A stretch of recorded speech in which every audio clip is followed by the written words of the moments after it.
সিরিয়ার সামরিক স্থাপনায় ইসরায়েলের হামলাকে যৌক্তিক পদক্ষেপ বলে মনে করছেন স্টেট সেক্রেটারি অ্যান্টনি ব্লিনকেন। শুক্রবার তুর্কি সফরের সময় তিনি মন্তব্য করেন, ইসরায়েল হামলা চালিয়েছে দেশটির জাতীয় নিরাপত্তার স্বার্থে। ব্লিনকেন বলেন, সিরিয়ায় স্থিতিশীলতা আনতে হলে সংঘাত সৃষ্টি হয় এমন পদক্ষেপ নেওয়া থেকে সব পক্ষকে বিরত থাকতে হবে। এদিকে ন্যাশনাল সিকিউরিটি কাউন্সিলের মুখপাত্র জন কার্বি জানিয়েছেন, সিরিয়ায় আইসিসের উত্থান প্রতিরোধে আমেরিকার সেনারা সতর্ক অবস্থানে আছে। সিরিয়া ইস্যুতে তুর্কির প্রেসিডেন্ট রিসেপ তাইয়েপ এরদোয়ানের সঙ্গে বৈঠক করেছেন স্টেট সেক্রেটারি অ্যান্টনি ব্লিনকেন। শুক্রবার তুর্কির প্রেসিডেন্টের অফিসের বরাত দিয়ে রয়টার্স জানায়, সিরিয়ার পুনর্গঠনে আন্তর্জাতিক সম্প্রদায় যাতে একযোগে কাজ করে সে বিষয়ে জোর দেন ব্লিনকেন ও এরদোয়ান।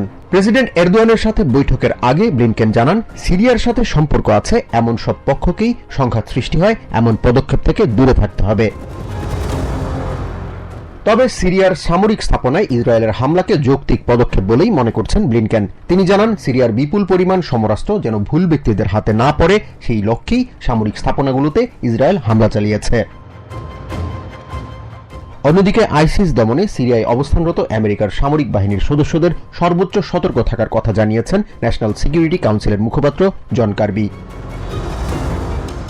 যদিও সেন্টার ফর আমেরিকান প্রগ্রেসের গবেষক এলিসন ম্যাকমানুসের ধারণা, সিরিয়া বিষয়ে বাইডেনের পররাষ্ট্রনীতি জানুয়ারিতে নবনির্বাচিত প্রেসিডেন্টের শপথ গ্রহণের পরই পাল্টে যাবে। তিনি জানান, ডোনাল্ড ট্রাম্প এরই মধ্যে সিরিয়ায় সংঘাতপূর্ণ পরিস্থিতি নিয়ে কথা বলেছেন, তাই আগামীতে ট্রাম্প প্রশাসন সিরিয়া থেকে আমেরিকান সেনা প্রত্যাহারের সিদ্ধান্তও নিতে পারেন বলে মনে করেন তিনি।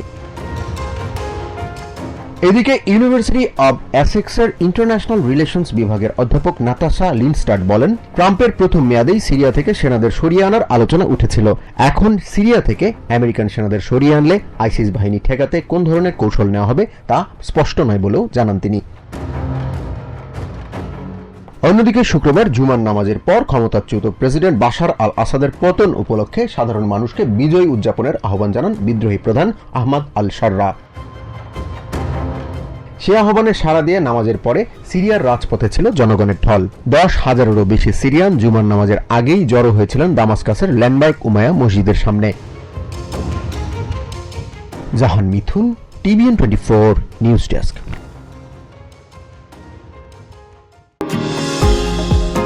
নিউ ইয়র্ক থেকে সম্প্রচারিত TVN 24 টেলিভিশন বিশ্বজুড়ে বাঙালির কণ্ঠস্বর।